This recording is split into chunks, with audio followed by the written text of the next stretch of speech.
Uganda's access to the Indian Ocean, navigating diplomatic waters. Kenya's response to President Museveni's bold claims over the Indian Ocean has been one of measured diplomacy. But is this a potential storm brewing in the region? In a recent development, Kenya has assured its support in facilitating Uganda's access to the Indian Ocean, despite President Yoweri Museveni's controversial statements regarding potential warfare over the matter. Foreign Affairs CS Musalia Mudavadi, during a press briefing, strategically emphasized Kenya's willingness to enhance cargo transportation to neighboring states, including Uganda. He highlighted Kenya's awareness of international obligations towards landlocked nations, ensuring their right to access the sea. Mudavadi confidently stated Kenya stands as a responsible global citizen, committed to aiding any landlocked nation seeking access through the Mombasa port. He further questioned the logic behind denying such access, asking, what value would our port hold if it fails to generate revenue? But here's where it gets controversial. President Museveni's recent remarks have raised eyebrows.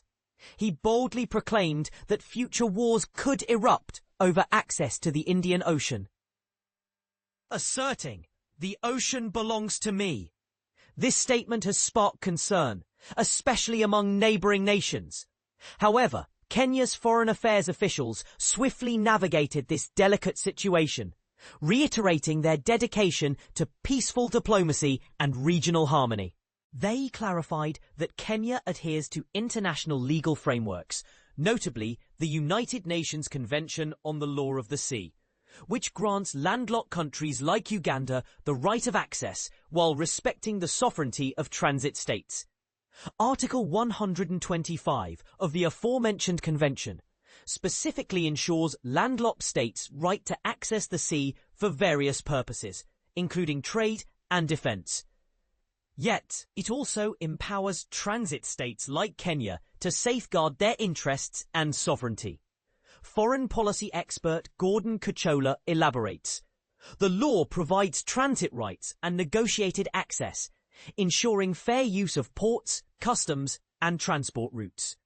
Courts have consistently upheld the sovereignty of coastal states, as seen in the ICJ's decision regarding Chile and Bolivia's access dispute. Kuchola further warns that if President Museveni aims for exclusive control over coastal territories, it could be interpreted as territorial aggression, potentially triggering defensive responses from neighboring countries. He suggests that diplomacy, not threats, is the key to securing Uganda's access to the ocean. And this is the part most people miss. While the legal framework provides rights and protections, it also necessitates mutual agreements and respect for sovereignty. As such, the balance between facilitating access and maintaining territorial integrity is a delicate dance, one that requires careful negotiation and understanding between nations.